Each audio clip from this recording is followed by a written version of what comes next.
It doesn't matter what industry or what job you are interested in, because in this video, I'm going to share with you the most simple and effective resume you could use to land any job that you want with a template included. So stay tuned.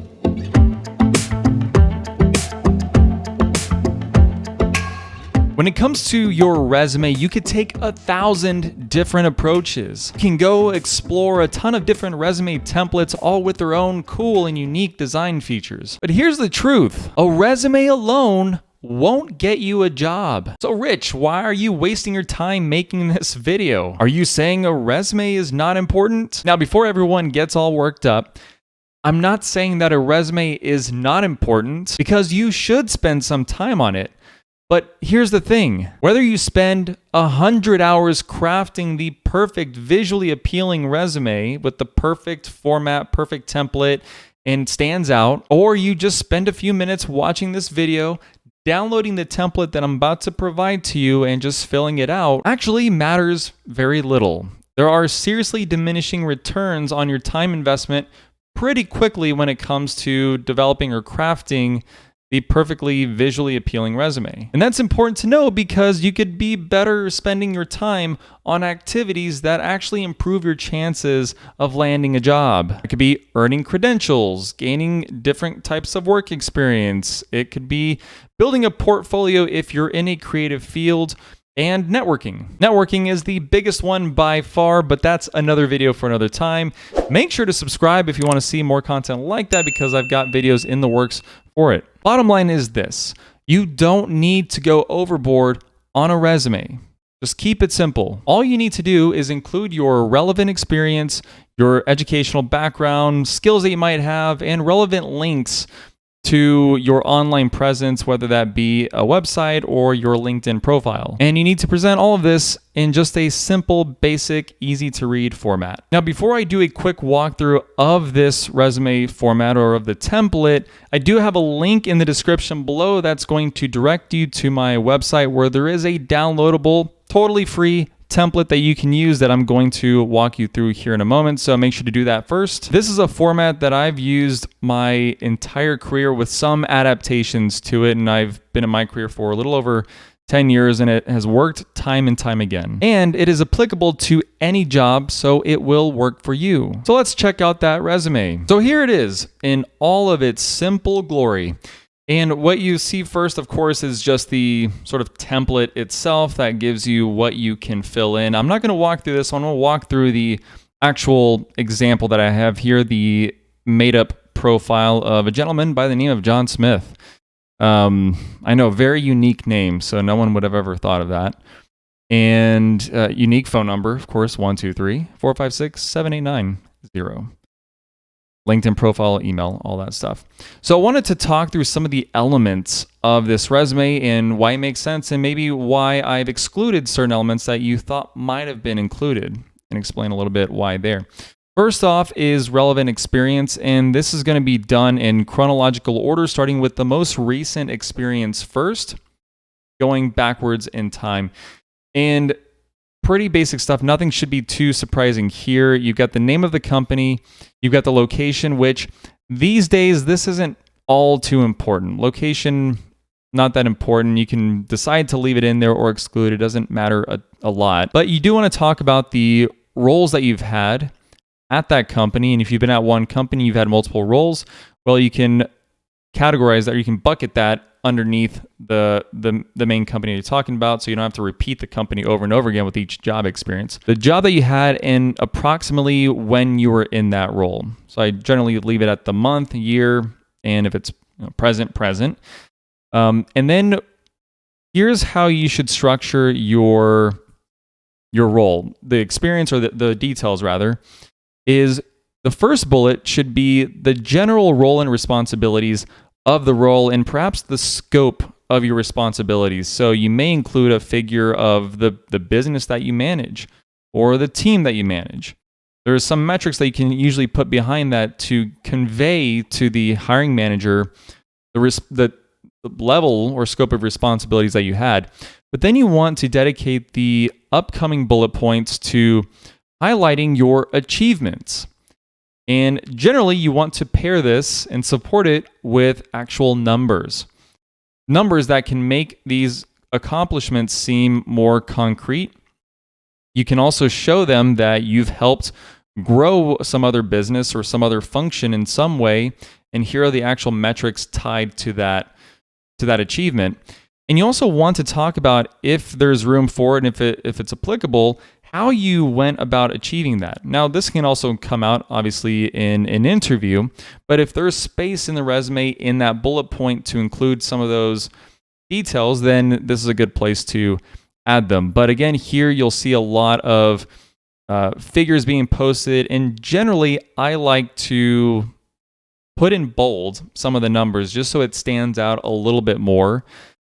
And there's other things you can bold selectively, and I chose to do record profitability, and sometimes it makes sense, but I would generally stick with boldening. I don't know what the right term is.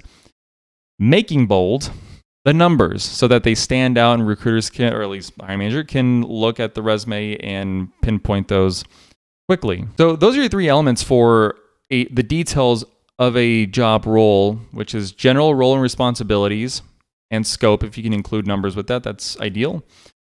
Then your achievements, and again, supported with numbers where possible, and usually that should be possible. And third is how you achieve those results. If you have those three, you're pretty good. So that goes down the line, and of course, if you have a different company, that starts a different line. You can break that out a little bit.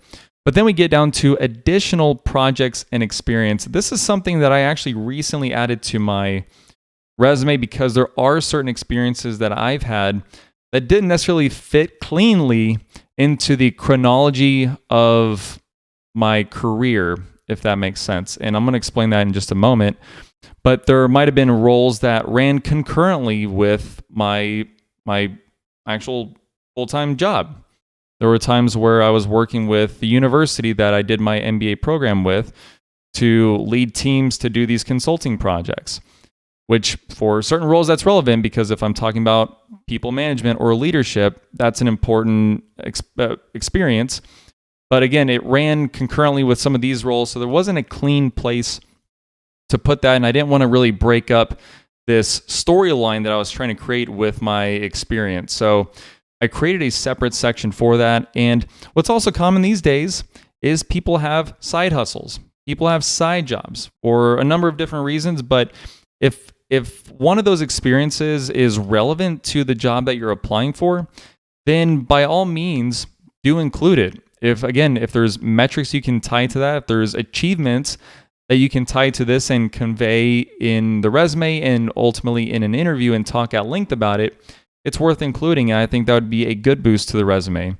But again, this is a separate section. You don't have to include this if you don't have necessarily that kind of experience. You can just stick with the main relevant experience section. So this can be removed. The other section here is education. So this is obviously for if you have a degree, this is the place to put it. You can add some details as far as your concentration. So in this case, bachelor's in business administration, marketing. You can choose to put the year and the month that you graduated. It's not terribly important. And the other thing too is if you have other types of, I'll call it alternative education. So by this I mean if you earn certificates or certifications or any other kind of qualifications that you've earned, you can include that here in the education section. So in this case, there's a platform called Coursera that I talk about quite a bit on my channel.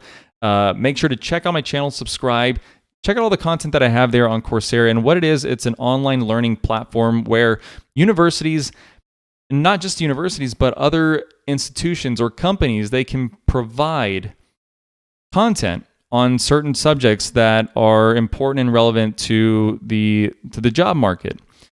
And you can take those courses, you can get a certificate upon completing those courses and of course you pay for this service, but it's a fraction of the cost, the tiny, tiny fraction of any formal education or any degree. So all that to say is, if you want to signal to employers that you like to challenge yourself, you like to continue to learn, and here's what I've done on my free time to educate myself on a certain subject, I've got this to include. Usually I start with the institution that is creating the content. In the case of Coursera, it's just a content hosting platform really for all these universities and companies. So University of Virginia, they have this AI marketing certificate that you can earn. And I'll put the institution here, but then I'll clarify here and say, well, this is the name of the certificate.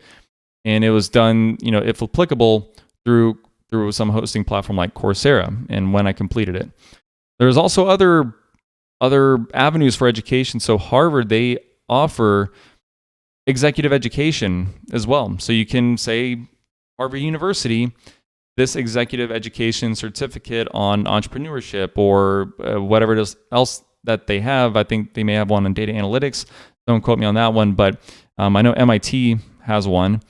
So this is a place to include that type of education, again, if it's relevant to the role you're applying for. And last but not least, you have skills.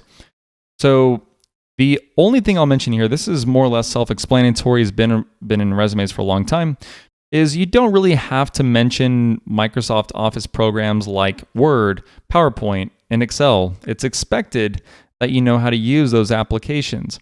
The only exception here is if you happen to have advanced knowledge in Excel. Maybe you know how to write macros using Visual Basic. Or you have some other unique skill set in Excel. Or maybe perhaps you've been on LinkedIn Learning, for example, and you've taken some Excel courses that allow you to learn some functionality that's above and beyond what the typical user might use Excel for. And you might want to call that out here if it's relevant. So apart from Microsoft Office, everything else that's relevant to the industry you're going into or the job that you're applying for, you can include here. So Power BI, maybe at some point in the future, this will be something that is very mainstream and you won't need to even include Power BI. This is a Microsoft product. But Salesforce, if you think of your creative products, Adobe Premiere Pro and Photoshop, those are all places for your technical skills that you can include here. And then foreign language, of course, that skill in and of itself, if that's relevant, include it. But this is what it looks like, folks. So let me know down in the comments below what you think about this resume, if you think I've missed anything or if anything should be removed. And if you want to level up your qualifications and your skills, online courses are an excellent way to do that. And make sure to check out some of the other videos on my channel where I talk at length about platforms like Coursera or edX or online degrees, online courses, so you have the best chance possible of landing your dream job. So with that said, thank you so much for watching, and I'll see you around.